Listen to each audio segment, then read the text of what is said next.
Hi guys, welcome back. I think we're at episode 6 of Ask Candi. So if you're paying attention, yes, I'm wearing the same clothes. I look the same as I did in the last Ask Candi video because I'm filming these ahead. I'm doing 2 of them back to back. One reason I have some more questions, really good questions that I don't want to ignore.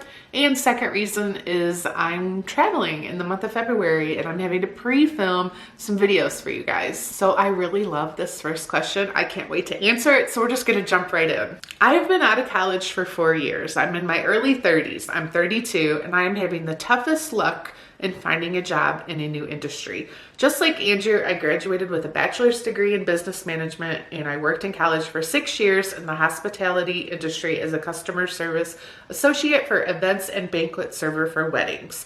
My first job after college was in the sales industry as a sales representative.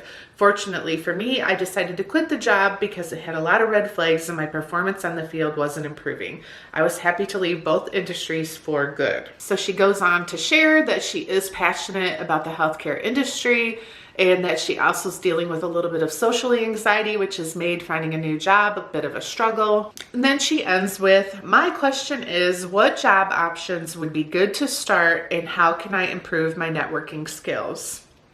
I love that you use the word networking. And the reason why is, I've discussed this with my kids so many times. Do you know not one of my kids has found a job and got hired for that job without some sort of personal connection? It is so typical in today's day and age. The very best way to find a job in any career, I don't care what it is by knowing someone. So the fact that you want to know how to better your networking skills is right on target. First of all, I'm assuming you have a LinkedIn profile. LinkedIn is a great resource when you want to grow your contacts in any sort of industry.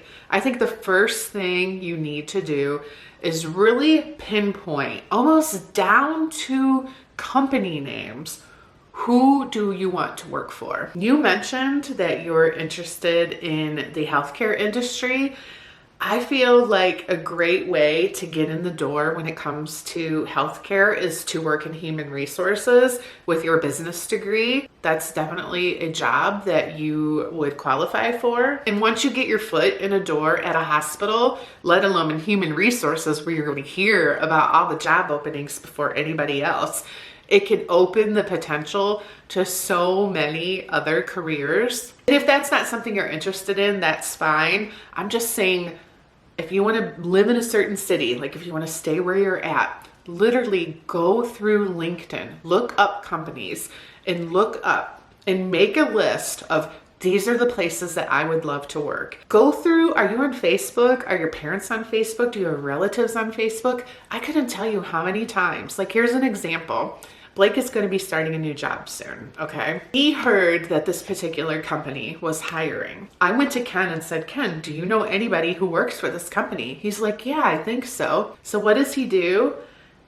He goes to Facebook and looks at who on his friends list lists that company as an employer and was like, oh my God, that's right. I remembered that he works there. Reached out to him, made sure that when Blake applied for the job, I mean, you still have to do the legwork. You still have to interview well. But the fact that this guy was like, hey, yes, absolutely, send me his resume and I will make sure the HR department knows this is somebody that we need to interview. Do I think Blake would have got the job otherwise? Honestly, I have no idea. Like, I'd like to say, oh, yes, because he's a great person, interviews well, and everybody loves him. Like, I'd like to say that, but at the end of the day, I don't know. So I'm telling you, the very best way to get any job is to know people, to network, to put yourself out there. Don't give up. Figure out what it is that you really want and go after it. And if you're not quite sure what you want, just start doing research. Message the people through LinkedIn, message people through Facebook, and try to get a referral from someone that you know, because your chances of getting hired for that job are just so much higher.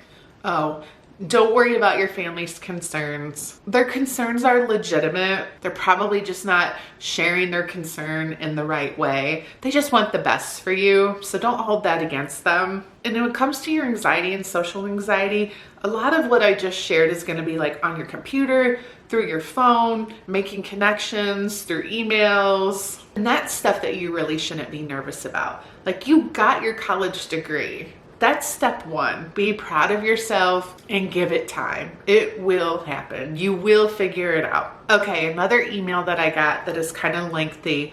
I'm gonna read it and I'm gonna try to condense it for you guys. Okay, so as I explain the gist of the email, if I get any of the details wrong, I apologize. I just wanna set the tone for your question. So basically you have this girl, she's been with this guy for 2 years. About a year into the relationship, she got pregnant. So they have a 1-year-old child together. When they first started dating, he had just got out of a very toxic 4-year relationship. So about 6 months into her pregnancy, she felt that things were a little off, so she decided to look at his phone. That's when she found some texts where her boyfriend was texting his ex saying that they should get back together, that his current relationship was a mistake, and that him and the ex should have never broke up. I'm so sorry for that. I can't imagine how that must have made you feel, let alone being pregnant during this time. So they talked about it, they worked through it. Of course, he was mad that she invaded his privacy, but at the same time, he just said that he was scared for their future, wasn't sure if he was ready to be a father, so on and so forth. So they are together. They have this 1-year-old child. He hasn't done anything to make her not trust him. She wants to spend the rest of her life with him, raise their baby boy together. But she's just unsure. She feels like, yes, he cheated on her once, he lied to her once, why wouldn't he do it again? And by cheating, it's talking to the ex-girlfriend behind her back, not like he was hooking up with her or anything. So her question is, if she feels like she wants to talk to him about how she feels about all of this, she's just nervous about trusting him, she's afraid it might happen again. She doesn't want to argue about it though, but like, how does she move on? How does she get over this? Let me tell you, I have some things to say about this. Coming from a person who, it's not really the same situation, but being in a relationship with someone who lied and cheated and did not set me up in a good way for future relationships. I was just dealing with a lot of mistrust and scars from my past, and directed that towards Ken, who really didn't deserve that kind of mistrust from me. But hey, that's who I was at the time, and I was lucky enough that he stood by me and dealt with it for many, many years. If I could go back to that person and say a couple things, one thing that I would say, and I'll say to you, is no matter how much you worry about it, how much you continue to check his phone, just looking for something that you really don't want to see, but yet you're looking for it, no matter how much you're stressed out and worried about, what if he does this to me again? What if he decides he needs to go back to the ex, or maybe there's someone else? You're gonna drive yourself crazy, and at the end of the day, no matter how much you worry about it or don't worry about it, it's not going to change anything. If anything, there's probably, if studies were done about this, maybe a little bit of proof that constantly pointing out or discussing the fact that you don't trust him may push him to do something that you don't want him to do, because he feels like you already don't trust him anyways. So hey, I might as well just live up to the fact that she doesn't trust me. You know what I mean? I think there's probably some type of like reverse psychology thing going on there. The fact remains that no matter how much you drive yourself crazy over all of this stuff, it's not going to change anything. It's not, you think you can control what he might do, but you can't. So all you're doing is hurting yourself. So before you know it, this 1-year-old little boy of yours, and maybe even some future children, if you decide to have more kids with this guy, he's gonna grow up. He's gonna be a toddler. He's gonna be going to school. He's gonna be graduating from high school, getting his first job, moving out. The last thing you want is to look back on all those years and think, wow, I should have trusted this man this whole time, because here he is by my side.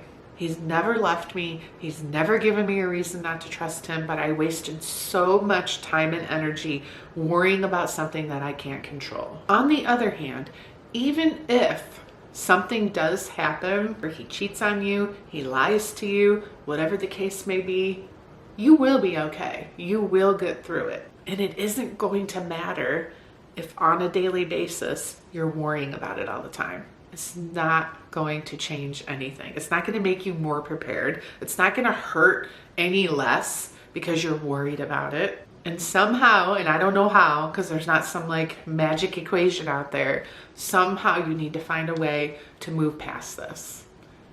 If someday he decides he doesn't want to be with you anymore, he'll make that decision. He'll come to you. You guys will figure it out and life will go on. But for everybody's best interest, especially your little guy who needs and loves you so much, find a way to just shove it in a drawer somewhere deep, deep, deep down and stop worrying about it. Just enjoy life. It goes by so stinking fast. You're gonna regret if you let this eat away at you every day. And I know those two questions really took up a lot of my time. That's why I timestamp everything down in the description of these videos. So that way, if you don't want to read my answer to any of these questions, you guys can just skip ahead, because I feel like a lot of people go through these exact same situations when it comes to career, when it comes to trust. And I just feel like it's not like I'm a professional, not like I know anything better than anybody else, but I just think it's valuable information that could help a lot of people. All right, so now we have some more quick questions here. Please give me some advice for making my own company. I want to start something with my husband, a restaurant or something related to food. Okay, research. Spend as much time as you can researching whatever it is you want to do. If you think you want to open a brand new restaurant, like with your own name and you own it, it's not like a chain or anything, you need to do so much market research in your area. And my advice would be, like, if either one of you aren't already working in a restaurant or have restaurant experience, go do that first. Actually, even manage the restaurant if you can do that before you open your own restaurant.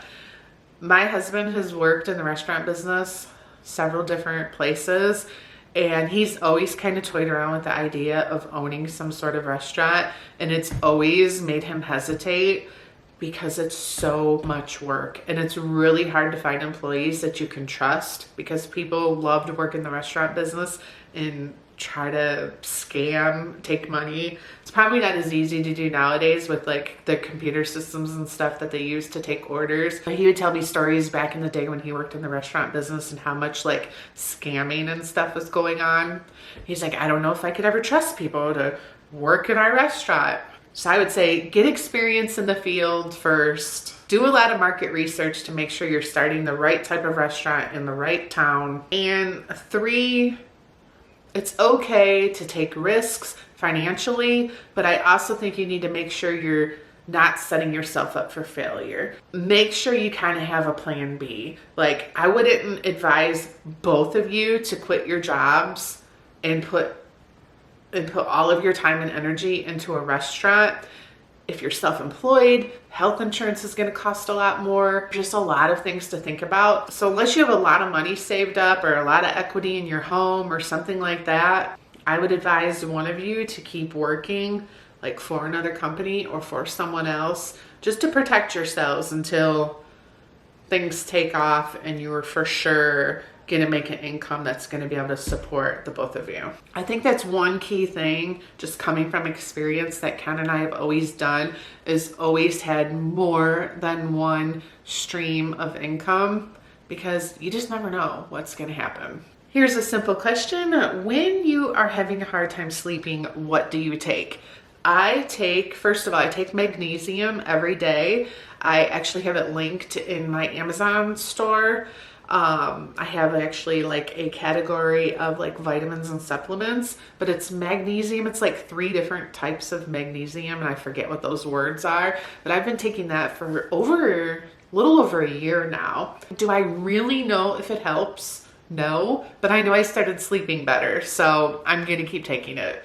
Magnesium also has a lot of other benefits just besides helping with sleep, so I'm gonna keep taking it. And then I also take a CBD gummy every night, and I will link that down below. You can actually use my code ourfamilynest to get 15% off. I didn't know that my code still worked, but I actually placed an order because I ran out of it. I had to place an order and my code still works. So if you do need to get the 15% off, you can. On the directions of the gummies, it actually says you can take 1 to 2 of them every night before you go to sleep, like 30 to 45 minutes before. I actually normally only take one. I would say 90 to 95% of the time I only take one, unless it's a night that I just really feel a heavier amount of stress, having trouble really turning my brain off, then I'll take 2.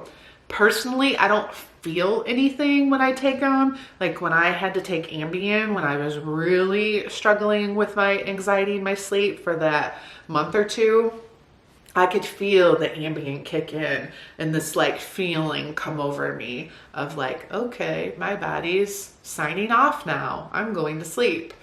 But you can't take Ambien long term. It's addicting and just not don't go down that route if you can help it, because it caused anxiety trying to get off of taking it. Try CBD. You don't have to even try it from this company if you don't want to. I'm sure there's, at least where I live, there's CBD companies on every corner these days. And this is not weed. There's no THC in it, okay? You're not going to get high. You don't get that feeling of getting high. Again, when I take the CBD, I don't feel anything, but I know that they work. Do I think now, after taking them for a long period of time, that there isn't a piece of a mental game that, oh, I can't fall asleep until I take my CBD gummy? Probably. I think as humans, we're habitual by nature, and my mind is now convinced that I need my CBD gummy before I go to sleep because it helps me relax. Take that however you want, but it works for me, and until it's not working for me, I'm going to continue to keep taking the CBD. Okay, here's a quick question. I love your videos, and for Ask Candi, can you give advice on confidence on driving? I don't probably have a solution to your question. Unfortunately, this may just egg it on even more. I have such a fear of driving on the highway. My hands get sweaty and I'm on both hands on the steering wheel. Now, if it's a highway that I've driven before in an area that I'm familiar with, I'm definitely a lot less stressed.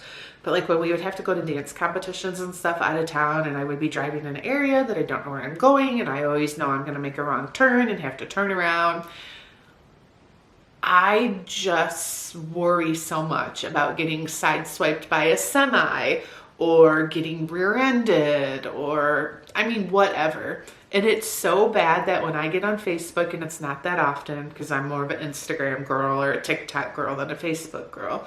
But when you're scrolling on Facebook and there's videos, my videos are of car accidents. And I told Ken, why do I get all these car accident videos? And he's like, well, because you click on them. And it's the algorithm. It knows that you're going to click on the car accident videos, so it keeps giving you more car accident videos. I am stuck in the algorithm of car accident videos, and I don't know how to get out. I'm trying so hard to not watch them, but all of a sudden I'll be scrolling and I see, oh, it's snowy and there's all this cars piled up and I can't help but click on it. Does that help my fear of car accidents? No, it doesn't. So I'm sorry, I don't know how to help you be more confident about driving. I don't know. I don't know if it's something that has gotten worse as I get older, because I feel like all my fears are heightened. I probably will never get on a roller coaster for the rest of my life because I've seen too many videos of bad things that can happen on roller coasters.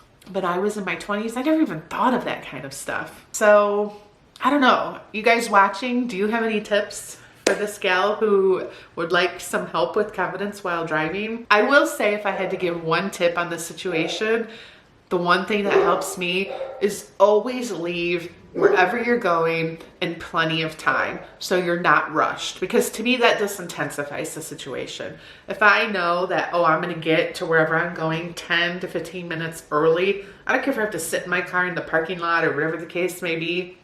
Who cares? That helps so much with my anxiety when it comes to driving. And number two, be comfortable.